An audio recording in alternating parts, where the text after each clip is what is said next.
نحمد ونصلي على رسوله الكريم أما بعد فأعوذ بالله من الشيطان الرجيم بسم الله الرحمن الرحيم وقضى ربك ألا تعبدوا إلا إياه وبالوالدين إحسانا وقد قال النبي صلى الله عليه وسلم رضا الرب في رضا الوالد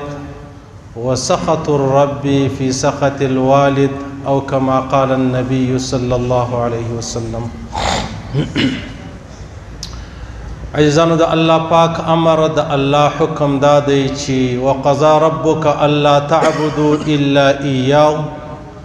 د الله سما سوا د بل چا امر منل، د بل چا حکم منل، د بل چا عبادت کول دا د انسانیت ډېر لري خبره ده. بالکل د یو رب موږ عبادت کوو، د یو رب په دربار کې به سجده لګوو.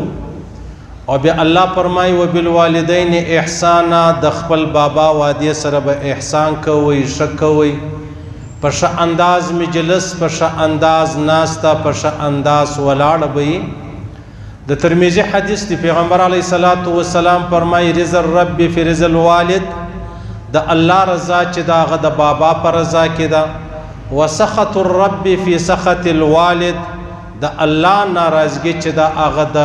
بابا په ناراضگی کې ده. که بابا راضی و الله فرمایي زه راضی، که بابا ناراضه و الله فرمایي زه ناراضه. عزیزانو څو ورځې مخکې زما بابا وفات سو، نو څه خبره د بابا په حواله کول غواړم، که ستا بابا یې، که زما بابا یې، که د جهان بابا یې. خبره داسې ده عزیزانو، په دنیا کې یوه خبره ډېره مسلمه ده، په دنیا کې یوه خبره ډېره یقیني ده چې بابا خپل اولاد تر ځان با کماله غواړي، ورور تر ورور ځان، دا خپل ورور تر ځان با کماله نه غواړي، اکا نه غواړي، وراره نه غواړي، خوریی نه غواړي، د هغسې پسې راځه استاز نه غواړي، د هغسې پیر نه غواړي، هېڅوک دا نه غواړي چې زما ورور یا زما وراره یا زما مطلب شاګرد یا زما مورید تر ما بالا سي، تر ما با کماله سي. یو د بابا داسې رشته د عزیزانو چې هر بابا دا خواهش لري په زړه کې چې زما بچی دی آباد دی، زما بچی دی تر ما کمالدار یې، زما بچی دی تر ما هنرمند دی، زما بچی دی تر ما ډېر لوی مطلب هغه عقل، فهم، سوچ او فکر والا سي. دا خبره به تاسو ته شاید در معلومه یې. دا واحد رشته د عزیزانو، هیڅوک دا نه غواړي چې یاره جهان دې تر ما بالا سي. یو بابا دا غواړي چې یاره زما اولاد تر ما با کماله سي، تر ما هوښیار سي، تر ما پوه سي، تر ما هنرمند سي، تر ما په جهان کې هوغه تر اسمانه ورسیږي. او دا خبره 1000% یقیني ده. روایتو کې راځي عزیزانو، حضرت عبدالله، حضرت جابر فرمای، جابر بن عبدالله رضی الله تعالی عنهما، د طبرانی حدیث دی، یو ځوان رالی پیغمبر علیه الصلاة والسلام مبارک لره چې یا رسول الله زما بابا زما مال زما روپۍ لما څخه غواړي، ما نه پرېږدي. پیغمبر علیه الصلاة والسلام مبارک ورته ویل ته ورسه ستا بابا راوله، نو به مجلس سره وکړو، ستا مال ستا روپۍ دی له تا څنګه غواړي او ولې غواړي. هلک ولاړی په خپل بابا پسې، چې ولاړی نو په دا مابینځ کې جبریل امین علیه الصلاة والسلام رالی. پیغمبر علیه الصلاة والسلام ته ویل یا رسول الله الله پر تا سلام وایي، له الله له جانبه، د الله له جانبه سلام چې دی هغه قبول کا. ته داسې وکړه چې کله دا بابا د دې زوی رالی، ته صرف دا پوښتنه ځینې وکړه چې ستا په زړه کې د خپل زوی په باره کې کم خیال، کم فکر، کم سوچ را ګرځېدلی دی، هغه قصه و ما ته وکړه. ته صرف د بابا سره دا پوښتنه چې د هغه وکړه. خیر دا دی زوی رالی، بابا یې راوستی. چې راوستی نو پیغمبر علیه السلام مبارک پوښتنه ځینې وکړه چې خیر د ول یا رسول الله دا زما زوی دی او د زما سره داسې ناجایزه کوي ما ډېر په محنت او په مشقت باندې را لوی کړی دی پیغمبر علیه السلام ورته وایي ته دا خبرې پرېږده ته ما ته هغه خبره وکړه چې دا ته را روان وې ستا په زړه کې هغه فکر هغه تصور هغه سوچ هغه خیال راګرځېدی چې تر اوسه هغه خبرې تا پر خوله او پر ژبه راوړې نه دي تا په زړه کې د دې تصور او فکر کړی دی ته ما ته هغه خبرې وکړه دا پلار یې ورته وایي و یا رسول الله وار پر وار مې پر تا یقین زیاتېږي زما د زړه په حال ته څه خبرې زما په خیال او په سوچ او په فکر ته څه خبرې نو خو معلومه خبره دا ده چې د الله له جانبه تا ته خبر درکول سو معلومه خبره دا ده چې الله و تا ته وحي چې دی هغه کړی دی نو زه به درته ووایم چې هغه خبرې دا دي چې کومې خبرې زما په زړه کې وې اولنۍ خبره دا ده چې ما دا خپل زوی په ډېر مشقت سره را لوی کړی دی پاللی دی حتی چې ما به د ورځې یو واره خوراک کوئ په دا خپل زوی ما 2 واره خوراک کوئ زه به وږی وم دی به مطلب په نس موړولو زما کوشش دا و پروا نه لري زه دې وږی یم زما معده دې خالي یي زما قیټه دې خالي یي زما بچی دې په نس باندې موړي نو نن دا ورځ راورسېدله چې د زما شکایت ستا په دربار کې وکړي چې زما بابا له ما مال اخلي زما په زړه کې دا خبره چې د هغه راوګرځېدله او بله خبره دا راوګرځېده یا رسول الله چې دا زما زوی به کله بیمار و نو ټوله شپه به زه ویښ شوم زه پرېوتلی نه یم ټوله شپه به زه ویښ شوم پر اړخ به اوښتم را اوښتم زما د زوی د بیمارۍ د وجې چې دی بیمار دی ناجوړه دی زه نه وم ناجوړه خو د ده د وجې به ما لره خوب نه راتلی نن زما زوی رالی زما شکایت یې ستا په دربار کې وکړي او بله خبره دا ده چې زما دا لوی ارمان و چې زما بچی الله ځوان کړي زه به بیا د خپل ځوان زوی څه زما به د لاس لکړ یي زما به خادم یي زما به غلام یي زما به خدمت کوي او ما د ارزو درلوده لیکن نن دی ځوان سو دی را ولاړ سو و ما تې شا راوګرځوله دی له ما لیرې دی زه له ده لیرې یم او بله خبره دا ده یا رسول الله کشکې د زما دومره خیال ساتلی وای لکه یو امسایه چې د بل امسایه خیال ساتي پلار مشوره و ورور مشوره و قریب مشوره و یو امسایه د بل امسایه څومره خیال ساتي ما ته په زړه کې دا فکر او دا سوچ راوګرځېدی مال کاش کې دې زما بچي دومره زما خیال ساتلی وای لکه یو امسایه د بل امسایه او بیا عجبه خبره دا ده یا رسول الله چې دغه زما زوی چې ما په دومره مشقت باندې را لوی کوي ما مطلب وپالی نن د دې ټولو خبرو بدلا د ما ته په سختي باندې په بد اخلاقي باندې په غصه باندې او په ډېرو بدو تورو باندې و ما ته د هغه تورو بدله راکړله او عجبه خبره دا ده یا رسول الله زما په زړه کې دا خبره راوګرځېده دا زما زوی چې زما سره بد اخلاقي د هغه رقم سختي کوي بالکل ته به وایي زما سره احسان کوي احسان ته به وایي یو نعمت و ما ته راکوي په داسې انداز دی له ما سره سختي و او بد اخلاقي چې د هغه کوي یعنی ګوره څوک چې بد کوي نو خو د بدو په نیت یې کوي دی زما سره دا بد د ثواب په نیت کوي چې ته وړ د دې چې زه ستا سره بد وکړم یا رسول الله زما په زړه کې دا خبره راوګرځېدله او زما په زړه کې دا خبره ده یا رسول الله چې دا زما زوی هر ځای چې ولاړ شي دی زما په مخالفت کې ولاړ دی هر ځای چې ولاړ شي دی زما په مخالفت کې ولاړ دی ګویا دی وکیل دی یو چا نیولی دی پر حق باندې بیا د مخالف سره دی څنګه جنګیږي یا رسول الله دا زما زوی له ما سره داسې جنګیږي لکه چا چې وکیل کړی دی هغه پر حق دی او زه ناحقه یم او دی زما سره جنګیږي یا رسول الله پیغمبر علیه السلام مبارک ناست دی دا خبرې دا نو یو بابا دی دا نو یو سپین ږیری دی دا نو یو پلار دی په زړه کې ډېر ارمان او افسوس ورته ودرېدی چې زما زوی خو ما دومره په مینه رالوی کوي زما زوی خو ما په دومره مشقت باندې رالوی کوي نن زما زوی دا خبرې کوي نن که زه 100 روپۍ جینې وغواړم دی و ما ته روپۍ نه راکوي نو الله پاک ته د دې بابا دا سوچ او فکر دومره څومره محترم ښکاره سو چې جبرائیل امین علیه السلام یې راواستوئ چې نورې ټولې خبرې پرېږده، صرف دا خبره راوښیه چې تا په زړه کې کم سوچ و فکر کړی دی، دغه سوچ و فکر چې دی هغه یې د پیغمبر علیه السلام پر مخ کښېښوئ. بیا پیغمبر علیه السلام ته چې دا مجلس کوئ تر سترګې اوښکې بهېدې نو یې قرار دغه ځوان دا زوی د دې بابا تر دې ګریوان ونیوئ، نو یې ورته وویل چې انت و مالک لابیک، ته خو ستا د مال خبرې کوې، تم ستا د پلار یې، تا کومه خوا راقصې ده چې زما پلار له ما مال غواړي؟ ګورئ د بابا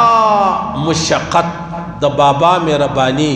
د بابا احسان دا و هغه چا تر معلومیږي چې کله یو سړی په خپله بابا سي. علما فرمایي مولانا عبدالرحمن صاحب ډېر زورور عالم دی، کچلاغ کې دی، نو هغه ویلې ول دا اولاد ولې د پلار خیال نه ساتي چې پلار د اولاد خیال ساتي؟ ول بنیادي وجه دا ده چې آدم علیه السلام بابا نه درلودی،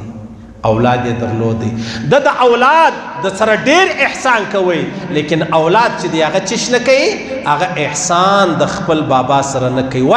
وجه دا د آدم علیه السلام بابا نه درلودی. و څومره ډېر انسانان سته، الله اکبر الله اکبر، داسې ځوانان سته چې په کلو له بابا سلام باندې، په کلو له بابا سلام بند. او عجب بله درته کوم، علما فرمایي دا کله چې الله وفرمایي چې وبالوالدین احسانا، ته به د خپل بابا سره احسان کوې. دا کله دا چې کله ستا بابا ستا سره بد وکړي بیا به ته احسان ورسره کوې.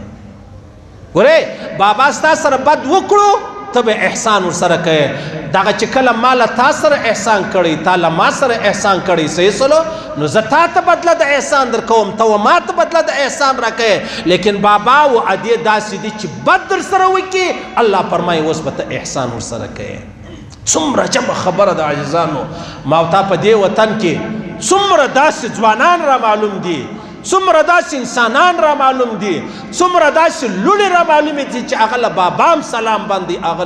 له ادیم سلام باندې. تر دې نو بیا بدبخته بدقسمته انسان پر دې روی زمین باندې الله پاک پیدا کړی نه دی. نو پیغمبر علیه السلام دا ځوان تر ګریوان ونیوئ، بیا ورته ویل ته خو د مال خبرې کوې، ته هم د بابا یې، او دا ستا مال هم د بابا دی، ستا مال هم د بابا دی. عزیزانو هر سړی د خپل بابا ډېر صفتونه کوي، هر سړی د خپل بابا هغه تعریفونه کوي شاید چې هغه په بابا کې نه وي. خو زه د خپل بابا په باره کې څو خبرې کول غواړم.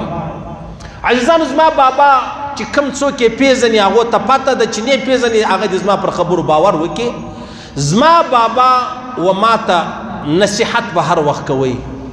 ما ته به ویلې چې زویه ته د الله لویي ډېره بیانوه، د الله لویي ډېره بیانوه. هېڅوک ستا سره د الله په لویي کې اختلاف نه کوي، هېڅوک یې نه کوي. ولې؟ وجه دا ده چې که عرش دی، که کرسي ده، که لمر دی، که سپوږمۍ ده، که مشرق دی، که مغرب دی، که شمال دی، که جنوب دی، که مځکه ده، که اسمان دی، د دې حد معلوم دی، پای معلوم دی، آخر معلوم دی. لیکن د الله د لویي آخر پای نه دی معلوم. د الله لویي پای نه لري، آخر نه لري. لہذا د الله لویي ډېره بیانوه، او په دې کې ډېره مزه ده، او په دې کې ډېر د زړه اطمینان دی او سکون دی. دا به ما ته بابا دا خبره کوله چې زه د خپل بابا خبره ومنم او تاسو د خپل بابا خبره ومنئ. زه الله کامیابه بللی یم او ته الله او رسول کامیابه بللی. ما ته به بابا ویلی ول په ټول ژوند له چا سلام مه بندوه. ولې بابا؟ والوجه دا ده چې ته کله سلام له چا بندوې په ژوند کې به بیا نیم مجلسونه له تا پاتې. ولې؟ هغه داسې ده چې ته یو ځای ورځې، یو پروګرام، فنکشن، واده، کوزده، جلسه، یو مجلس دی، یو پکنیک دی، یو پلانی دی. اول دا پوښتنه کوي چې دلته څوک دی؟ پلانی او پلانی خو به نه وي. که پلانی او پلانی و له هغو ستا سلام بند له تا دا مجلس پاته دی. سبا پر بل موړ راوګرځېدلې بیا الته هغه سړی دی چې ستا سلام پاته دی دا مجلس در څه پاته سو سبا یو بل ځای ضروري کار دی ولاړې هلته یو سړی ناست دی ستا سلام ورسره بند دی نو له تا به نیم ژوند پاته یې هېڅ یو قدم به پر مخ نسې تللی لهذا په ټول ژوند د چا څه سلام مه بندوه السلام علیکم جوړ یې په خیر یې دا خبره ستا دپاره کافي ده بیا به پر هر مجلس ورځې هر مجلس به ستا یي په هر مجلس کې به بیا ستا مجلس چې دی هغه کېدلی سي او بل خبره دا د عزیزانو زما بابا انتهایی زیات اخلاق والا و ما په دا خپل درې څلوېښت کاله ژوند کې د خپل بابا بد اخلاقي نه لیدلې ده نه مې اورېدلې ده ما د خپل بابا بې حیایي نه ده لیدلې دا یو صفت و الله پاک ورکړی و ای سعادت به زور بازو نیست دا نه زما کمال دی نه زما د بابا کمال دی جهان خدا وایي چې وای وای وای وای ستا بابا ډېر بختور دی چې ستا رقم زوی لري زوم نه زه ډېر بختور یم چې زما د بابا رقم بابا چې دی هغه لرم او زما بابا انتهایی زیات د قرآن تلاوت کوي دومره تلاوت یې کوي چې زه تصور هم نسم کولی او زما بابا په ټول ژوند و چاته په نیم نامه نه دی ویلي زما بابا په ټول ژوند و چاته په نیم نامه نه دی ویل په هغه نامه یې ورته ویل چې هغه نم به دی خوشحاله کېدی حتی زما د 4 کالو 5 کالو بچی هغه یې هم په هغه ښایسته نامه بلله چې هغه به ورله راتلله هغه به په غېږ کې ورسره کښېنستله دا ډېر لوی کمال دی عزیزانو په اخلاقو کې موږ ډېر کمزوري یو په حیا کې موږ ډېر کمزوري یو او په تلاوت کې موږ ډېر کمزوري یو او وچاته په پره نامه ویل موږ ډېر کمزوري یو ډېر کمزوري یو او عجبه خبره بله درته کوم عزیزانو زما بابا چې زما څومره قدر کوي شاید ما به د خپل بابا غومره قدر نه کړی دا شم پیښه سوې د ګواهان هم شته پر دې خبره چې زما بابا به کله وتی ما ته یې چوټې سمولې دا صرف د علم په خاطر ما ته وخت ویلې ول داسې نه ده پیښه سوې چې ته راغلی زما پښې ځغولې وې او ما پښې نه یې راټولې کړې ما د نن ورځې دا نه دي کړې دا زما بابا زما دپاره دومره محترم ما بل درته ویل مال بابا د 150 کالو څه زه یاسین شریف سهار مال وایم په تا پسې په خپلې ادې پسې ثوابونه در بخښم ښه ماشاءالله ماشاءالله ما ته ویلې ول زه چې کله په ښو په بدو پوه ویم نو زه د سهار لمانځه څه مخکې د اذانو په ټیمو دا سل واره سبحان الله سل واره الحمدلله بیا سل واره الله اکبر لا اله الا الله سبحان الله وبحمده سبحان الله العظیم لا حول ولا قوة الا بالله سل واره قل والله شریف په تمام امت پسې وایم ما خدا خیال و چې زه په بابا پسې یاسین وایم د چې خپله خبره راته وکړه ما بیا بله خبره نه ده کړې چې اوهو ما خو ویلې زه د بابا په حق کې ډېر مخلص یم زما بابا د ټول امت دپاره دومره مخلص ولو دا اوس کې راته ویلې ما پوښتنه ځینې وکړه بیمار و سخت بیمار و ما ول څه فکر لرې ناامیده خو به نه نه الحمدلله ولې ناامیده یم مال هسې نه چې ناامیدي وکړې د ایمان سره مرګ دا تر ګرد کائنات افضل دی والحمدلله الحمدلله بیا ما ورته ویلې چې پیغمبر علیه السلام مبارک دورې دی صحابه کرام دورې دي خلفای راشدین دوری دي داغسی مطلب 10 مبشره دوری دي ستا بابا دوری دي ستا عدی دوری ده از ما او یو ورور حافظ الیاس دا اوس کې وپاتوي هغه دوری دي اج فکر مکوه الحمدلله ثم الحمدلله اج یو سره ما ته پر دې خبره مطلب پریشانی نه ده چې زمرم ها یو دا خبره ده چې ذکر او فکر می ټول خراب سلوم بیا تیر ورځ کې راته وویلې چې ما عجبه خوب لیدی ما څنګه خوب دی لیدی راته ویلې ګوره خوب حجت نه دی خوب حجت نه دی نه خوب چې دی هغه مطلب د جهان مسئلې په خوبو باندې حل کیږي هسې خوشخبري ده بشارت دی د زړه تسلي ده د زړه سکون دی نو ویلې ول موسی علیه السلام په خوب لیدی مال بیا ویلې ول بیا ما موسی علیه السلام ته ویلې چې ته پیغمبر علیه السلام ته وایې چې زما شفاعت وکړي بل قرار موسی علیه السلام روان کړم ورسره روان سولم پیغمبر علیه السلام مبارک یو ځای ناست ګوره دا خبره که زه کوم نو پر دروغزن د الله لعنت دی صحیح سو او بیا دا خبره زه چې کوم دا نه چې د خپل پلار بزرګي ثابتوم زما بابا مړ دی وفات سلو نو د مرګ بعد که څوک د چا بزرګي ثابتوي بده خبره نه ده په ژوند کې نسو ثابتولی والقرار پیغمبر علیه السلام مبارک یو ځای ناستو چې ورغلو سلام یې ورواچوي السلام علیکم وعلیکم السلام. نو بیا سر یې راپورته کړي چې راته ویې کتل والموسی علیه السلام پیغمبر علیه السلام ته ویلی چې د دا سړی به شفاعت کوي د قیامت په ورځ. ول پیغمبر علیه السلام ورته ویلی پر دواړو سترګو د شفاعت او د سپارش په ما ورسېد. مال الحمدلله ثم الحمدلله. بیا عزیزانو زه د ټولو ملګرو د ټولو سیاسي پارټیانو هغه جماعت دی هغه عوامي نیشنل پارټي ده هغه پښتونخوا ده هغه پی ټي ایم دی هغه پی ټي آی ده هغه نور مطلب دعوت والا دي تجاران دي ملګري دي باراني دلې د ټولو شکریا زما له ټوله خاندان زما له ټولو قریبانو زما له ټولو فامیله مطلب ادا کوم چې تاسو زموږ سره شرکت وکړئ. ستاسو ډېره ډېره مهرباني الله پاک دې ته اجرونه درکړي. الله مې ژوندي لره الله مې آباد لره الله مې شاد لره. الله پاک دې د هر چا بابا که وفات شوی دی مغفرت وفرمایي که ژوندي دی الله دې په عمرو کې برکتونه واچي که بیماران دی الله دې شفای کامله ور نصیب کړي که بابا جنې ناراضه دی الله پاک دې د رضا ترتیب برابر کړي چې بابام جنې راضي سي مورم جنې راضي سي او بابا او ادې دواړه جنې راضي سي. نو دا څلور ښه مختصره خبره مې درته وکړه عزیزانو د خپل بابا په حواله چې د بابا پر موږ باندې ډېر لوی حق دی او بابا زموږ سره ډېر احسانات کړي دي. له ما سره خپل بابا ستا سره خپل بابا خو الله پاک دې موږ په قیامت کې په هغه خلکو کې نه راپورته کوي چې بابا راڅخه ناراضه ادې راڅخه ناراضه. الله دې موږ داسې نه جوړوي چې د قیامت پر ورځ راپورته سو له خپله اولاده ناراضه یو. خیر دا خبره پر دغه ځای باندې خلاصه سوله. دا و د دې څه علاوه بله خبره درته کوم عزیزانو. ام سلمه رضی الله تعالی عنها دا د ابو سلمه باباو دا ام سلمه رضی الله تعالی عنها د ابو سلمه کوروالا ولا دا وای ما د خپل خاوند سره دا حدیث واورېدی چې پیغمبر علیه السلام فرمایي کله پر چا مصیبت رالی تکلیف رالی مشقت رالی صرف دا توري ووایه انا لله و انا الیه راجعون اللهم اجرني في مصيبتي واخلف لي منها خيرا. یا الله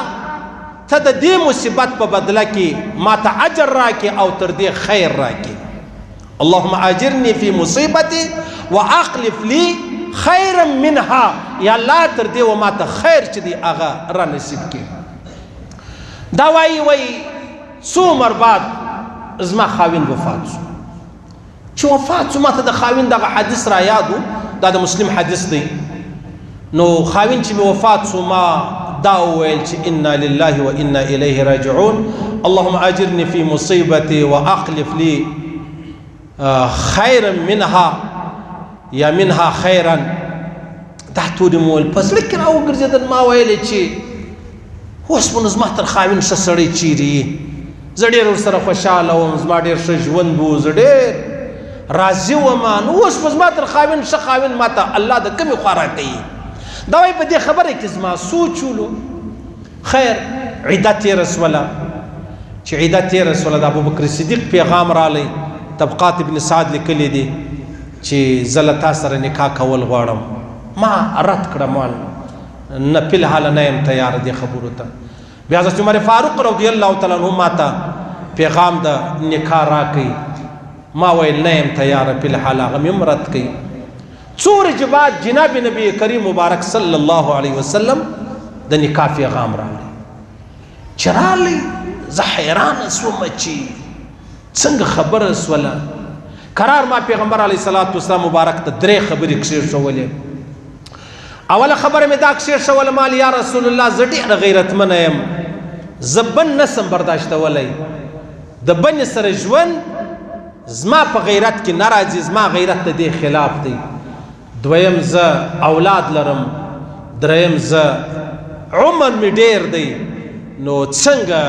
کېدلی شي داسې چې زما نکاح دې ستا سره وشي. په پیغمبر علیه الصلاة والسلام مبارک بیرته حال ولر راواستوئ چې ستا چې کوم غیرت دی د بنو سره چې زه به ژوند نه ورسره تېروم زه به دعا درته وکړم. الله پاک به ستا دا مشکل ستا دا پریشانی دا لیرې کړي بیا به ته ژوند تېرولی سي. او دویمه خبره که ته وایې چې زه په عمر کې زیاته یم نو پیغمبر علیه السلام ورته وویل زه تر تا په عمر کې زیات یم او درېیمه خبره دا ده که ته وایې چې زما اولاد دی نو ستا د اولاد الله او رسول چې دی هغه کفیل دی بس ام سلمه فرمایي زما نکاح د پیغمبر علیه السلام سره وسوله زه حیران پاته سوم ما ویلې د الله رسول وایي چې کله تاسو ته یو مشکل و پریشاني راله انا لله و انا الیه راجعون ووایاست بیا دا ووایه چې یا الله د دې مصیبت ما ته اجر راکا او یا الله پاک ما ته د دې په بدله کې ما ته بدل راکا نعم البدل چې بلل کېږي عوض یې راکا اجرونه راکا تر دې ښه راکا والما ته الله پاک د محمد رسول الله په صورت کې خاوند راکړي وای بیا چې کله د پیغمبر علیه السلام مبارک کوروالا بیبي زینب وفات سوله د بیبي زینب کور یې و ما ته راکړي په دغه کور کې ما د پیغمبر علیه السلام مبارک سره ژوند چې دی هغه تیر کړي اوس خبره دا د عزیزانو چې ابوبکر صدیق هم ام سلمې ته د نکاح پیغام ورکړي مرکه یې ورواستوله حضرت عمر فاروق هم ورواستوله پیغمبر علیه السلام مبارک هم ورواستوله وجه څه د عزیزانو وجه دا ده چې ام سلمه ډېره په عربو کې په جاهلیت کې چې اسلام لا نور راغلی دا ډېره عقلمنده وشاره فهمه او داسې وه چې دی لیکل هم زدولو ویل هم زدولو گویا دی کتاب ویلی هم سلو او لیکلی هم سلو دغه کمال الله پکې یشي و چې پیغمبر علیه السلام مبارک و دې ته مرکه چې د هغه وکړله د انا لله و انا الیه راجعون په بدله کې الله پاک بیا تر خپل خاوند چې ابو سلمه ولو ډېر عظیم شخص ورکړي چې هغه څوک دی هغه جناب نبی کریم مبارک صلی الله علیه وسلم دی حتی پیغمبر علیه السلام مبارک فرمایي چې ستا د ګوټو تسمه وشلیده انا لله و انا الیه راجعون وایه چې کله دا چراغ مړ سو بند سو ګل سو څه به وایه انا لله و انا الیه راجعون دغه تورې چې ووایې پر دې باندې الله پاک و تا ته اجرونه درکوي الله پاک د دغه مصیبت څخه ستا حفاظت فرمایي د دې په بدله کې و بیا و تا ته تر دې لا هم اعلی شی چې دی هغه درکړي صحیح سلو نو چې کله هم بیا تاسو داسې وکړئ عزیزانو دا کله چې ما بابا وفات شوی نو هغه میسیج واتساپ شی مې و نو بیا ما ته ډېرو خلکو انا لله و انا الیه راجعون لیکلی و تقریبا په سلو کې 80 کسانو انا لله و انا الیه راجعون غلط لیکلی و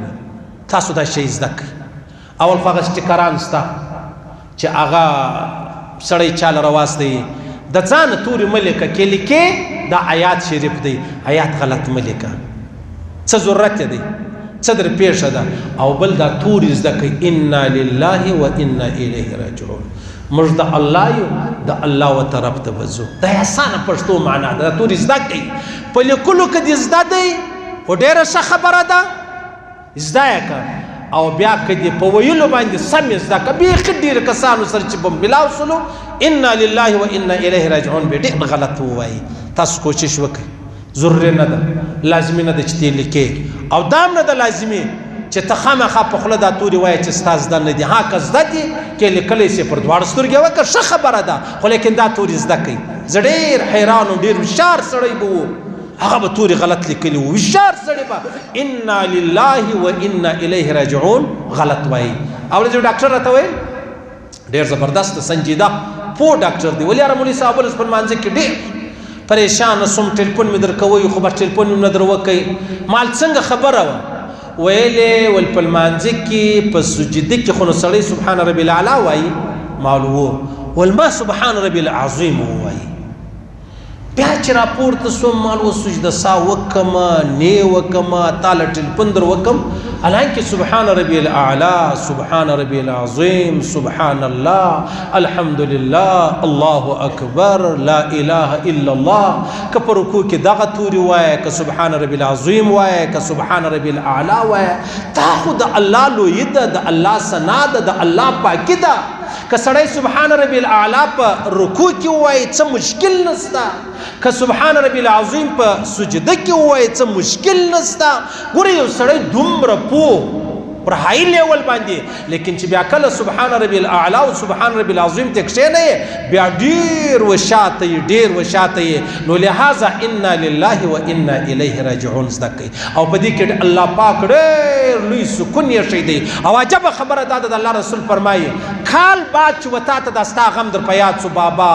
ادې زوی بچی موټر اکسیډنټ بل در په یاد سو، ووایه انا لله و انا الیه راجعون، چې په اول ورځ الله تا ته څومره اجر درکړی و، لس کاله بعد چې ته دغه تورې وایې هم الله د هومره اجرونه درکوي. څومره عظیم رب دی،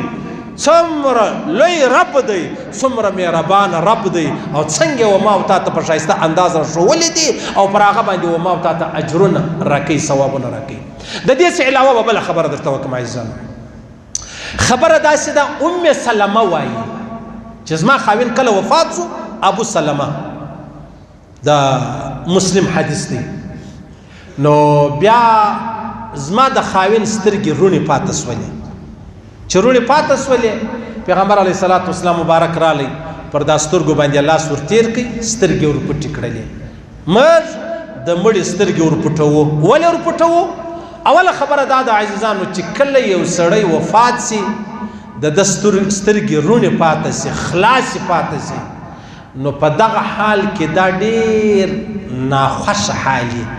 هېچ چاته خوند نه ورکوي چې د مړي د سترګې خلاصې او چې سترګې پټې بندې، دا داسې دي لکه بیده.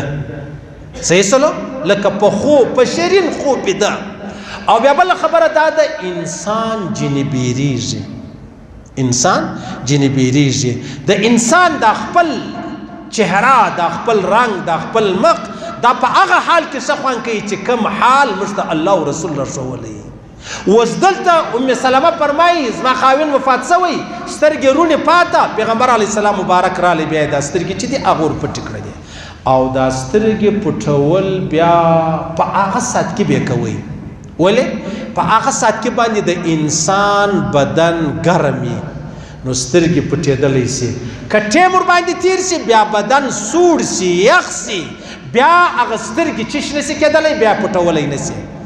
بیا هغه خوله چې ده هغه بندولی نسي. د خولې سره خوله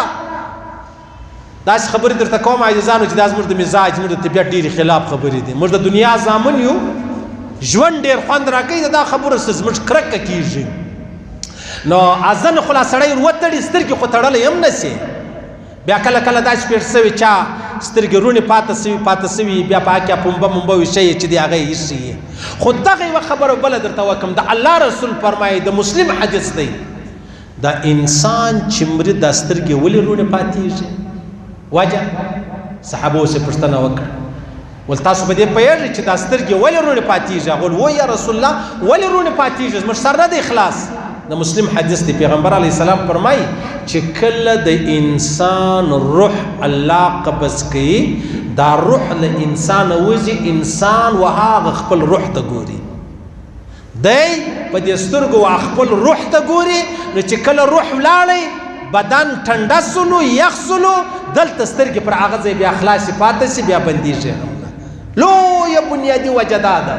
او دا څوک وایي؟ دا محمد رسول الله مبارک وایي. او عجبه وبله درته وکړم عزیزانو، علامه سیوطي صاحب رحمه الله یو روایت را نقل کړی دی، وایي یو صحابي و، دی رالی حضرت جابر رضی الله تعالی عنہ چې د حضرت عبدالله زوی و، دی وفات کېدی. چې وفات کېدی نو یې بیا ورته وویلې چې زما سلامونه پر پیغمبر علیه السلام ووایه، زما سلامونه پر پیغمبر علیه السلام ووایه. اوس هم که یو سړی مطلب نیک دی، دیندار سړی دی، له مرګ بد نه کېږي و مرګ ته تیار دی، که سړی دا ورته ووایي چې یاره پر پلاني و پلاني زما سلام در سره وایه، که څه هم د عقل تقاضا ده نه ده، د چا چې ایمان جوړي، د چا چې یقین جوړي، د چا چې پر مرګ ایمان او یقین یې هغه ته کې سړی وکړي پروا نه لري. داسې نه سبا به یو څوک مري ورور هسپتال را به راشي، هغه له مرګه که پیږي او ته دا ورته وایي پر پلاني پلاني سلامونه وایه، تر دې نو بیا بل بې عقل نشته. صحیح سلو؟ ها یو عالم دی، یو ډېر دینداره سړی دی، متقي سړی دی، الله والا دی، د مرګ په خوشحالي دا مرګ چې دی هغه قبلوي نو هغه ته که سړی دا خبره وکړي پروا نه لري. نو واځه جابر ته هغه صحابي فرمایي ما دا وویل پر پیغمبر علیه السلام زما سلام وایه. دا ورته ویلی سي خپلو قریبانو ته چې زما پر پلاني قریب باندې خپل سلام وایه. ولې د الله رسول فرمایي چې کله دا مړی په قبر کې کښېږدي دا روحونه ټول سره رایوځی سي، قریبانو عزیزان ټول قریبان سره رایوځی سي. هغه د قریبانو روحونه له ده پوښتنه کوي په خیر رالې، څنګه سوې، تکلیف و مشکل خو نه و. بیا ورته وایي پلانی څنګه و، پلانی څنګه و، پلانی څنګه و، پلانی هغه واده یې وکړه که نه وکړه یا کوزده یې وکړه که نه وکړه. علامه سیوطي صاحب رحمه الله را نقل کړي دي دا ټول روحونه د قریبانو عزیزانو چې د هغه را حاضرېږي بیا د کور و د خپل کلي و د قریبانو په حال باندې خبر سي. نو ما درته ویلې چې دغه سترګې رونې پاتېده هغه لویه بنیادي وجه دا د هغه چې شي دی و د خپل روح ته ګوري، روح ووتی دا سترګې هغه رقم رونې پسې پاتې سي. نو د الله رسول فرمایي تاسو دا سترګې چې دي هغه ورپټوئ. بله خبره دا د عزیزانو د طبراني حدیث دی. پیغمبر علیه الصلاة والسلام مبارک فرمایي چې وعفو تاسو څه کوئ؟ تاسو پاک دامنه اوسئ، تاسو پاک دامن اوسئ. نو به بیا چې شي نو به ستاسو ښځې هم پاک دامنې چې دي هغه واوسېږي. تاسو څه کوئ؟ تاسو پاک دامن اوسئ. الله پاک به بیا ستاسو مطلب بچا ستاسو کوروالا وي او ستاسو زنانې چې دي هغه څه کي هغه به بیا وعفو تعفو نساؤکم. الله رسول فرمایي خپله پاک دامن اوسه بیا به ستاسو زنانې پاک دامنه یي. څه معنا؟ معنا دا ده چې که چیرې یو سړی راولاړ سو د چا خور، د چا لور، د چا ښځه په بد نظر یې ورته وکتل، لاس یې وروړی، بل د الله رسول فرمایي ستاسو زنانو ته به هم په بد نظر کتل کیږي او لاس وروړل کیږي او بل ورسره کیږي. وعفو صحیح سلو. تاسو څه کوئ؟ تاسو خپل ځانونه پاک دامنه وساتئ. د چا لور، د چا خور، د چا مور، د چا ښځې ته مه ګورئ. بیا به څه شي په بدله کې؟ د الله رسول فرمایي بیا به ستاسو زنانې پاک دامن واوسېږي. بیا به ستاسو زنانو ته څوک په بد نظر نه ګوري. هغه یو علامه کمال الدین دمیری ابن سیرین مولوي صاحب لره یو سړی راغی چې رالی ورته ویلې دی په خوبو کې ډېر ماهر و په تعبیرو کې. ول ما خوب لیدی، دا خبره په غور سره واوره، ما خوب لیدی نو زموږ د همسایهګانو یوه کبوتره وه ما ونیوله وزرونه مې ورمات کړلو. د ابن سیرین چهره ډېره بدله سوه، متغیره سوله. ول مخ ته وایه مخ ته ویلې ول بیا مې د هغه خوب کې یو تور کارګه دی دا رالی زموږ د کور دیواله سره کښېنستی، بیا راواوښتې دا چت یې سروی کوي، په دا چت کې لاره جوړه کړله، زموږ کور له دننه رالی. ابن سیرین ورته وویل څومره ژر الله خبر کې په دې خبرې، څومره ژر الله پوه کې په دې خبرې. ده ورته ویل ولې خیر تعبیر یې راکړه. نو ابن سیرین ورته ویلې ول تعبیر یې دا دی چې ستی د همسایهګانو د زنانې سره ستا ناجایزه او غلط تعلق دی. دا تا چې کبوتره په خوب ولیدله د هغه د وزران ورمات کړو، دا هغه ستی چې کوم همسایهګان دي د هغو زنانه ده د هغې سره ستا ناجایزه او غلط تعلق دی. دا بله خبره ول دا بله خبره دا معنا ده چې تا ول تور کارګه زموږ تر کور د چت مطلب سروی جوړ کړي رالی. هغه معنا دا ده چې ستی په کوڅه و ګلۍ کې یو تور حبشي غلام دی، یو تور حبشی دی، غلام دی، هغه ستا د کوروالا سره ناجایزه تعلق لري. هغه ستا د کوروالا سره ناجایزه تعلق لري. د الله رسول فرمایي تاسو خپله پاک دامنه اوسئ، د چا زنانې ته په بل نظر مه ګوره، ستاسو د زنانو به الله حفاظت وفرمایي. وجه دا ده چې تا د بل لور ته نه دي کتلي، ستا و لور ته به څوک نه ګوري. تا د بل خور ته نه دي کتلې ستا و خور ته به څوک نه ګوري او محمد رسول الله فرمایي په خدای دې مې قسم وي که چا د چا و لور ته په بد نظر وکتل ستا و لور ته به په بد نظر کتل کېږي که چا د چا و خور او و مور و کوروالا ته په بد نظر وکتل ستا خور و مور او کوروالا ته به په بد نظر کتل کېږي ډېره درنه خبره ده هغه نورې خبرې خو پرېږده چې موږ څه کوو موږ راولاړ شو مطلب نعوذ بالله د چا و لور ته په بد نظر ګورو نو خو بیا د هغه په بدله کې به زموږ خور و لور چې د هغه محفوظه نه وي زموږ به خپلې ښځې محفوظه نه وي عاجزانو زموږ به خپلې ښځې محفوظه نه وي ډېر والله اوس خو بدکاري عامه سوه عزیزانو بدکاري دومره عامه سوه چې په مسلمانانو کې په پښتنو کې ګر سره دا بدکاري عیب نه دی ښه یو سړی په دا خبر دی چې دا پلانی بدکاره دی دا پلانی زنانه بدکاره ده هېڅ یو عیب نشته زوی په پلار خبر دی پلار په زوی خبر دی حتی داسې هم پېښه سوې ده چې یو زوی د یو خوا څخه را روان دی بې لاري و مخې تور کړی دی بیا پلار هم پر هغه لاره وروانو چې پلار زما وار دی داسې هم پېښه سوې ده نو د الله رسول فرمایي پاکدامنه اوسه ستا د بچانو به الله پاک څه کوي حفاظت چې دی هغه فرمایي او بیا بله خبره دا د عزیزانو د الله رسول فرمایي په آخر زمانه کې به چی شوسي په آخر زمانه کې به د وتکثر اولاد البغیه آخر زمانه کې به د حرامو اولاد زیات سي حرامو کشنیان به زیات سي پلار به نه معلوم مور به نه معلومه دا لایده ورسي ایدي سنټر والا څه پوښتنه وکړي چې دی د ورځې څو کشنیان څو بچان څو لوڼې دا راوړي په ځانګو کې پراته دي بیا دوی لوی وي بیا دوی تعلیم و تربیت ورکوي دا لایده وګورئ ورسې وګورئ په اسپتال کې به کشنۍ پیدا شي په ټپ باندې به یو کشنۍ پروت وي په یو نالۍ کې به یو کشنۍ پروت وي په یو پارسلو په چاپرو په کڅوړه کې به کشنۍ پروت وي دا د الله رسول فرمایي د قیامت علامه دا ده په آخر زمانه کې به څه شوسي په آخر زمانه کې به کشنیان د حرامو څخه ډېر دي د حرامو کشنیان یعنی معنا دا د بدکاري به ډېره سي بیا به کشنیان ځینې پیدا کېږي ورسه وګوره زما او ستا په ښار کې بلکې ګرد دنیا راواخله چې هلته دا خبرې چې دي هغه عامې دي چې وایي په دا ښار کې داسې شته دا سپین ږیری پېژنې دغه هلک پلار نه دی معلوم د دغه بچی پلار نه دی معلوم دا په فلاني ځای کې چا پیدا کوي